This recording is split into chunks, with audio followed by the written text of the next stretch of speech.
Alright, now, this is kind of dry enough for me to cut it. If it dries too much, I won't be able to get the underpiece off. So I'm going to kind of give you an idea what I'm talking about and hope that it works. But first things first, I first have to find some type of a cutting blade. Oh man, I don't like these blades. I'm going to use that one. Hold on guys, sorry about this.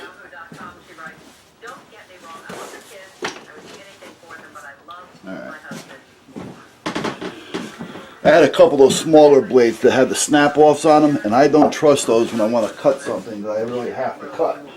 So that wasn't going to be a factor at this point.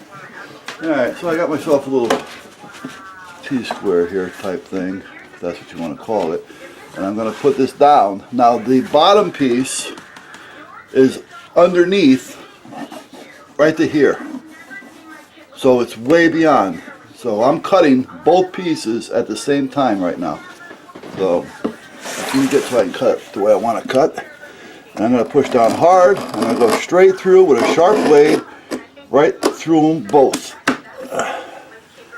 And that's what I just did. Now the ends, I'm going to try to keep it straight, but it doesn't make too much of a difference.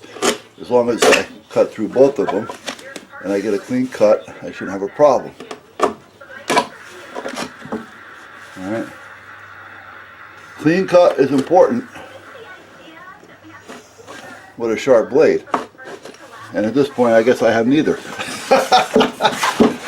I picked up a blade, and again, not thinking ahead, I just picked it up. Now, I can make this cut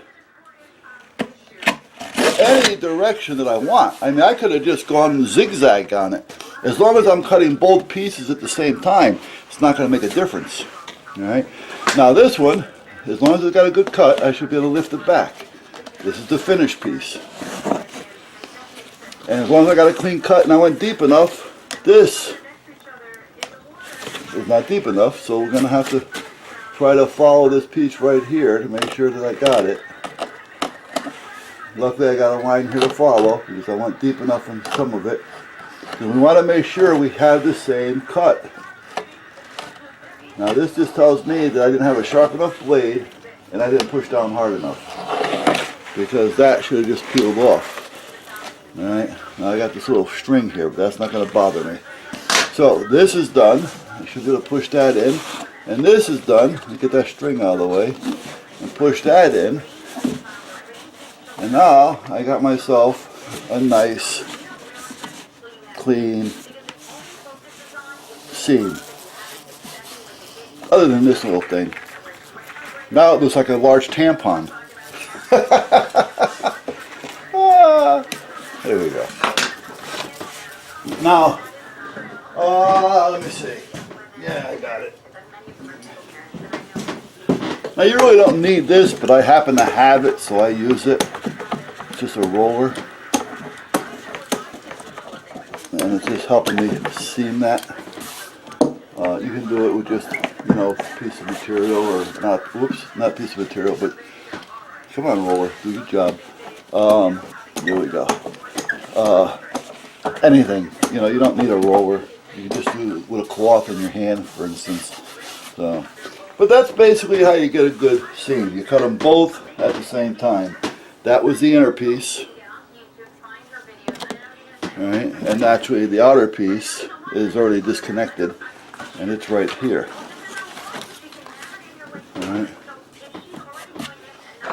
So, and that seam will just come together. I just have to check it every now and then to make sure as the glue starts to dry that it doesn't start to shrink and pull apart.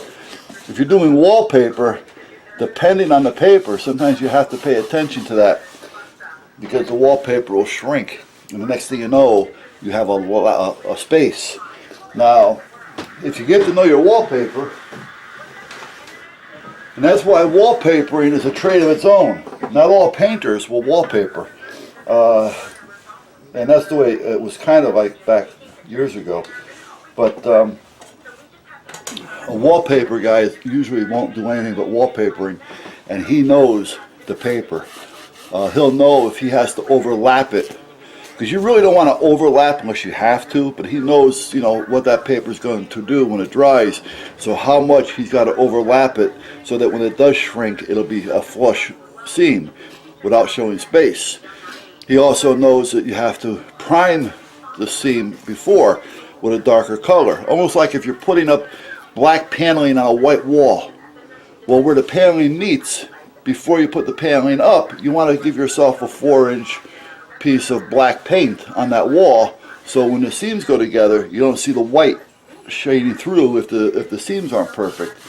So the same thing with wallpaper, just a bunch of little tricks. Plus, if you're going to seam it,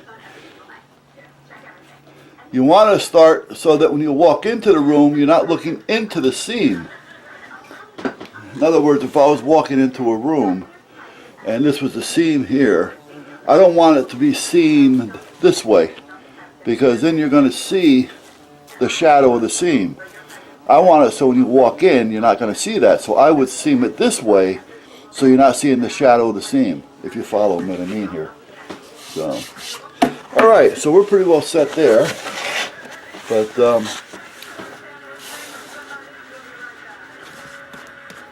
yeah, okay. Yeah, but a good wallpaper, even a good painter, you know, you can always tell a good painter by if he's a clean painter, and how good he is. One is by the amount of businesses he has. Two is as the way that he keeps his truck. Now, even though he's a painter, doesn't mean that when he comes up with his vehicle, that it's got paint splattered off the sides, and it's got paint all over here, and the ladders are filled with paint, and you know, that's a sloppy painter. If he can't take care of his own truck or his own equipment, you expect him to take care of your house, you know. So you can always tell them by their appearances, and you know, and naturally you check their history and you know, their background, and that's going to tell you, and you'll know exactly what's going on. Yeah, so do research. Well, now, if he comes in with paint pants on, well, doesn't necessarily mean he's a painter. If they're real clean, I don't know. You know, he may have just decided to buy them. They may be a new pair because the other ones wore out. But a painter's going to have a little paint on his pants. Not a lot, but he's going to have a little paint on his pants. A painter is normally going to have a putty knife in his pocket.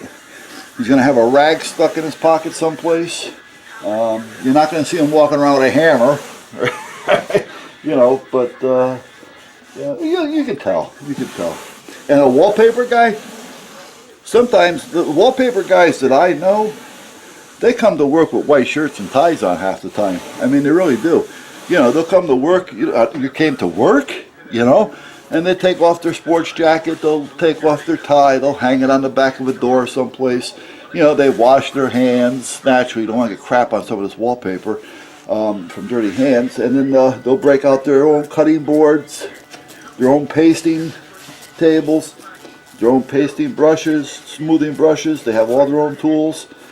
They keep their hands clean at all times, and you don't even know they're there, you know. And when they're done at the end of the night, everything is cleaned up, put back to normal. The jacket goes back on, the tie. They walk out the door. I mean, these are the wallpaper guys that I know. All right, and that's the way they normally work it. You know, I mean, back in my day, I've actually had wallpaper. I've done it myself as well with a because I was taught wallpapering by my grandfather. You know, and my father. My father was a wallpaper man. He was a wallpaper hanger. But some of this wallpaper would cost you as much as $60, $70 a roll back then, and that's a lot of money back then. Now, you know, you can buy wallpaper that costs you $200, $300 a roll, and you're only going to get maybe 2 or 3 runs on that roll. You know, so and you got to match it. Sometimes it has to be matched, and you got to work. You know, you get a thumbprint or dirt on that paper. Oh, silk wallpaper. Whoa, you better have yourself some real sharp, clean blades.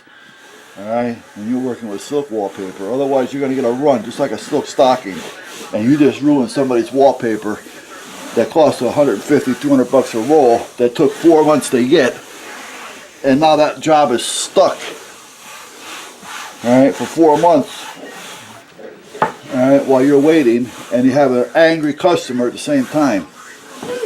So wallpaper is definitely, well, it used to be, okay? I don't know how it is nowadays because, you know, painting's changed a lot too. You know? And I'm not knocking it for what it's been, you know? And I got to do something on painting too. I'll do that in a few minutes. But anyway, let me finish here with the boys too.